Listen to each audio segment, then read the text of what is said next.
Second quarter now underway inside a smart Araneta Coliseum. Halin-satin to ng Motolite for Express-Ended Service Call 370-6686. Chris Ross opens up the scoring with a booming triple. Pang-anim na tres na yan para sa SMB. 5 out of 8 in the first quarter. And to start out the second quarter, unang tira, pasok agad from the three-point area. That's 6 3-point shots by San Miguel. Ni isang 3-point shot, hindi pa nakakapasok ang Alaska. And in the first quarter, what about the field goal percentage in San Miguel? That's close to 60% shooting against 48% ng Alaska. They dump the ball inside to Espinas. Kasama niya si Seg, si Semerad na nakanakaw dun sa ilalim. Andiyan din sina Tubid, Lutz, and Ross. Katapat niyan sina Hazul, Abueva, Ontiveros, Banchero, and Manuel. Both squads going all Filipino to open the second quarter of action. Well, this is very important for the San Miguel Beermen. Ito yung bench nila. Dito sa kailangan makakuha din ng puntos, mapanatili yung kalamangan nila because this will be able to lengthen the rest of their starters. Sandaling pahinga lang para kay AZ, ha? Doon yung sinasabi ko rin kanina, yung patahan ng San Miguel. Kanina nakita natin, ay double team close by. Nakanap nila yung libreng mama dun sa loob na si Semerad. That kind of mentality of sharing the basketball is doing well for San Miguel because it increases their field goal percentage. And finally, a three-pointer is converted by the Aces. Hatid sa atin ang PLDT on DSL. Triple play plans. Dinawi naman kagad nila. Hatid pa rin sa atin ang PLDT on DSL. Triple play plans. Napakainit pa rin ang shooting ng San Miguel Beermen here in game number 2. Alam mo yung mabigat pa doon? Yung unang anim nila, dalawa nang galing kay Chris Ross, tapos yung AZ Reed. Eh yung dalawang yun, hindi naman nakashoot ng 3 points ng game number 1 eh. Yun pa, nakapag-adjust na. Ross is whistled for an offensive foul on this end. Abueva sacrificing his body, catching that airborne Ross. What do you think about it? Ang San Miguel, nakaka-anim na 3-pointers na, ang Alaska only 1. Yet the lead is only 5. Alaska is within striking distance.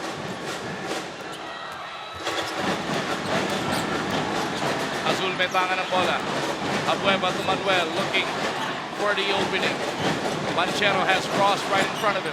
10 to shoot for the guys in white. Banchero to the baseline, kicks it out. Azul lines it up. Same spot, different result. Ross para sa board. By the way, check that. Nakaka-pito na ang 3-point conversion ng San Miguel. 5 in the first quarter, 2 here in the early goings of the second. Make that 8, run up to it, lights it up once again. Just great rotation by the San Miguel Beermen, finding again the most difficult spot to recover, which is the corner, getting the ball there, Tubid knocking it down. So far, 4 field goal conversions from San Miguel here in this quarter, and 3 of them from beyond the arc. Tubid came up with a steal. Reed taps it over, papunta kay Espinas. Manuel all over him. Gabby scoops up pass to Reed. AZ delivers from underneath. Same play as last time. San Miguel goading the double team inside and then finding the open guy sa loob. At yung torrid shooting ng SMB patuloy pa rin dito sa game number 2. The Alaska Aces is trying desperately to look for an antidote. Hindi mo pwedeng abangan o asahan o ipagdasalan na magbitis eh. You have to make them miss. You have to recover hard. You have to recover long if you're the Alaska Aces. Because yun nga, yung San Miguel Beermen as a team, they're shooting so well. Tapos yung mga nakakashoot pa dito, they've knocked down 8 3-point shots today. In the first 16 minutes. 15 minutes into this ball game, mahigit 40 na ini-score ng SMB. Exactly yung sinasabi natin kanina. Alaska needs to make this low scoring. And sa statistics natin, in the 12 wins of Alaska, they've held their opponents to an average of 85 points. But in their 4 losses, lumobo yan to 110. That 25-point differential is critical. Ito, titira na naman sa labas. At that time, the recovery was a lot better by the Alaska Aces. Banchero looking to push, but the defense of the guys in red, mabilis din namang naka-assemble dun. Travis against Reed, he gets it over to the muscle man. Espinas caught reaching in from behind. Pati si Lutz nagre-reklamo dito. Sino nga ba ang may foul? Espinas is playing center for San Miguel Beers. Kung ako ang Alaska, siguro dapat ipasok ko na si Sanitos rather than Vic Manuel at this point. Sanitos was doing very well in the first period. Travis Off a broken play, misses on that one. 8 ang abante ng SMB. Lutz over to Ross at that right side. They want Espinas at the post. Gabby well covered here and denied by Manuel, and Manuel slaps that leather out of bounds. We talk about the trust of the San Miguel Beermen between them. And napakaganda na hanap nila si Gabby Espinas sa ilalim. Espinas, quality minutes, 2 assists ang binigay ni Gabby Espinas when the defense of Alaska was trying to make him make a mistake. Fajardo, ibinalik ni Coach Leo Austria. Isinabay naman ni Coach Alex Compton etong si Sonny Thos. Arvin Santos likewise is back on the floor for the guys in red. Interesting that nababanggit natin si Gabby Espinas. Galing sa Alaska yan, ha? And of course, for Alaska, you've got 2 players who used to play for the San Miguel franchise. Tonton Antiveros, of course, at saka si Sam Eman.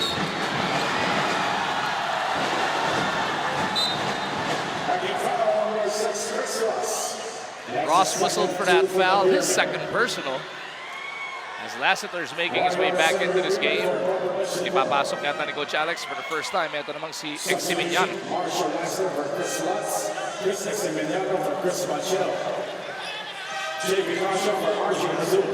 Patuloy ang pagbalasa ng magkabilang kampo ng kanilang 5 sa sahig ng Big Dome.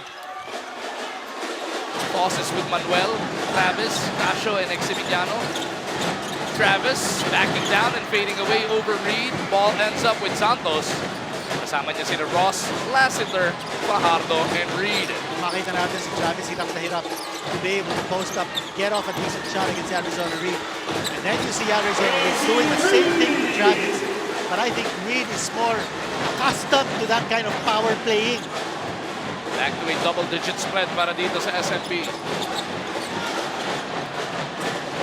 Mahigit 5 minuto na lumilipas sa second quarter of action. Thos puts it on the floor away from his comfort zone. Thos putting on a variety of moves, and the teardrop is good para dito kay the Bucks. A big lift for the Alaska Aces with Sonny Thos now with 8 points in the ball game. At yung mga tira niya hindi madali, ha? Ross looking to settle things down. Santos is looking at the Kraken, pero look at Sonny denied. Etong si Fajardo, they swing it the other way. Reed once again, trying to go cross-court, taken away by Travis. And a shooty foul is given up by Ross. Ang problema, ikatulan niya yan. Yung sinasabi natin kanina about Alaska, delay the execution of San Miguel's offense. Time to shine move natin. Natin sa atin ng Rain or Shine Sunroof Glass Roof Paint. Make your roof durable and shiny with Rain or Shine Sunroof. Casio now against Cabagnon. Eximiliano over to Thos. He looks to draw the defense of Fajardo away from the cup. They go the other side. Travis contra Reed. Thos from the outside against the shot clock. Lassiter para sa board. It's a running start para kay Marcio. Fajardo deep position. Huge 2 points for Junmar Fajardo. Why they got him early, Marshall Lassiter. Sige, Junmar, kanina ka pang nagpe-play dyan, hindi ka pa masyado nakakaputos, hahanapin kita, rewarding his big man for running down the floor. That is just the first field goal of the game para kay Fajardo. You see the difference between the kind of offenses that San Miguel ran earlier when they were delayed in their execution, nakakuha ng turnover ang Alaska because 8 seconds ago sa shot clock, forcing Arizona Reed to a mistake. But the next play, early offense, bago nakaporma yung depensa ng Alaska, nakaka-score na si Junmar. This time around, yung kanto hindi na bukas para kay Marcio. Eximiliano was right there to close out. They know that they've been giving up that corner the past few times. Peak in action na to. Atin sa atin ng peak. I can play. Cabagnon out to AZ. Three-pointer doesn't drop. Thos was held down by Fajardo. That's his second person. That time, a pick and pop opportunity for San Miguel. Hindi lang naipasok ni Arizona Reed. Interesting enough para din sa Alaska Aces, with the torrid shooting of the San Miguel Beermen, they're only down by 8. Umagal na, no? Tumumal na yung scoring dito ng SMB. Nakakagat natin ang depensa netong Alaska. Only 4 points in the last 5 minutes for the Beermen as Sonny has gotten themselves in double digits. parang hinintay ni Sanitos itong finals to be able to show his wares. I mean, this is only the third time in the entire conference that he has scored in double figures. Kaya naman siya napili nating Magic Bunot sa Pinoy Fantasy League. Pwede pa kayo ulit ng players hanggang sa simula ng third quarter ng larong ito. AZ lead now with a total of 20. Well, AZ Reed really wanting to be able to shorten this series. Gusto niya makakuha na sila ng 2-0 advantage because he knows that in a long series, mas delikado sila. Tsaka alam din ni Arizona Reed, he did not allow his wife and 2 children to come to Manila unless the series is already almost wrapped up. AZ gets away from Eximiliano. Second spin, almost lost it. Cabagnot trying to locate Santos at that corner. De La Cruz gets a hand on that one. Nakurbo pa yata si TDLC. Cabagnot down the gut of the defense to the corner. It is our win. Bitin.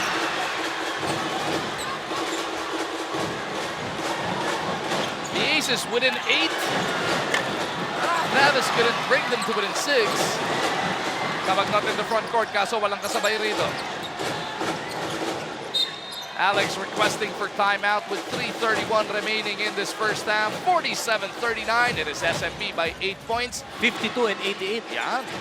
Ikaw, 17 million. Malayong malayo. pero at least kasama ka. Pangalawa sa huli. Alaska coming up with a stop. New player on the floor is Tony De La Cruz, who didn't play in game number 1.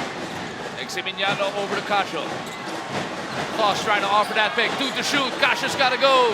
Is he aware? JV was not aware. Naputukan sila ng 24. Credit the defense of the San Miguel Beermen really not allowing JV Cacho to try and orchestrate that time. Take another look at this fast break courtesy of Marcio. Hatid sa atin ng Smart. Live more. Cyrus Baguio back on the floor. Pinalitan na si Eximiliano. Cabagnot trying to get rid of Cacho. Santos feeding the Kraken dun sa loob. Tatlo kagad ang bumuyog. Last sitter from deep. Diubra. De La Cruz para sa board. Hindi na nakita natin. Double high post for San Miguel. So dalawang options for pick and roll. But good job, Alaska, of denying the pick and roll. The boss lost that leather on the way up. Last touch si Fajardo. Baseline inbound para sa Aces. I like how Sonny Toss is trying to beat Junmar Pardo to the basket almost every single time. De La Cruz over to Baguio. 14 to shoot for the guys in white. Cyrus down the middle, not even. Lalabas kay Toss. Outside jumper is a miss. Santos snaps it to the wrong man. Travis was fouled.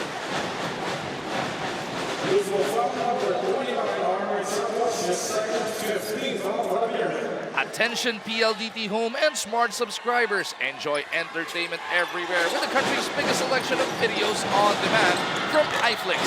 Visit iFlix.com and start your 14-day trial today as JV Cacho has just delivered his first basket of the game and the second triple for the Aces this evening. That's just a 5-point lead. By the way, si Cyrus Baguio, hindi pa nagpaparamdam dito, no? Remember in game number 1, he was 1 out of 8 from the floor. Only 4 points. And in this game, hindi pa yata nakaka-score. Well, he's got 4 points rather. All in the first period. De La Cruz in the front court, giving it to Thos. Bitin para kay the boss. Everything but the shot para sa kanya. Reed will push it the other way. Trying to shift directions kontra dito kay Cacho. Duty foul given up by JV. You gotta like how Arizona Reed, kahit naman nakita niya 2-on-3 and he was aggressive trying to attack that, he kind of felt na mabibigyan sila ng foul. Lutz and Ross back on the floor. Pinalitan ulit sina Santos and Cabagnot. Oh, what a huge miss for Sonny Toss. Reed quick release. Fajardo tracks it down. And it's gonna be a reset para sa SMB. Pinaalis si Lutz. They want Reed isolated kontra dito kay Travis. AZ almost lost it, somehow tapped it over. Lassiter unleashes it. Travis from out of nowhere para sa board. Good box out by Sonny Toss. Here's another opportunity para sa Alaska. JV on the move, the Kraken to beat. Huli ka ni Junmar. Travis from deep. Diubra. Ross tracks it down para sa SMB. Nauna si Ross dun sa bola. Tatapak pa sa sideline pag-recover niya. Turnovers now for San Miguel. Siyam na yan. That's 9 turnovers against San Miguel. Against 6 for Alaska. At yun yung malaking bagay, ano? Back in game number 1, the Dean, etong San Miguel was only forced to a total of 10 turnovers. Eh ang Alaska throughout the Governor's Cup, number 1 in forcing turnovers, almost 18 ang makakalaban per game. That's right. And in terms of turnover points, malaking bagay din yun. But here, you notice that nakaka-turnover sa San Miguel, but ang Alaska not able to score off those turnovers, but it's just a 3-point lead. Wala nang kalahating minuto natitira sa the second quarter. Ross may tangan ng bola. Travis switches over to him. Reed is attacking Casio. No other recourse for JV but to give up 1 of 3 to give na para dito sa Alaska mga fouls. They're using Romeo Travis now as sort of like a free safety because in that particular play, he was the one who was supposed to double team Arizona Reed, but now he's a primary defender once more. Reed has 6 seconds to try and generate a shot. Alaska still with 2 fouls to give. Reed, turn around, fade away. Bitin na bitin yun. Eman para sa board. 2 to shoot. Enough time for a Hail Mary. JV from half court. Diretso, bitin nga lamang yung pukul niya doon. Well, very evident in the second quarter, the defense of the Alaska Ace is able to make that adjustment dun sa mga shooters ng San Miguel Beermen. Now the question is for the Beermen, how will they be able to adjust in the third and the fourth quarter? 47-44 ang nasa ating talaan.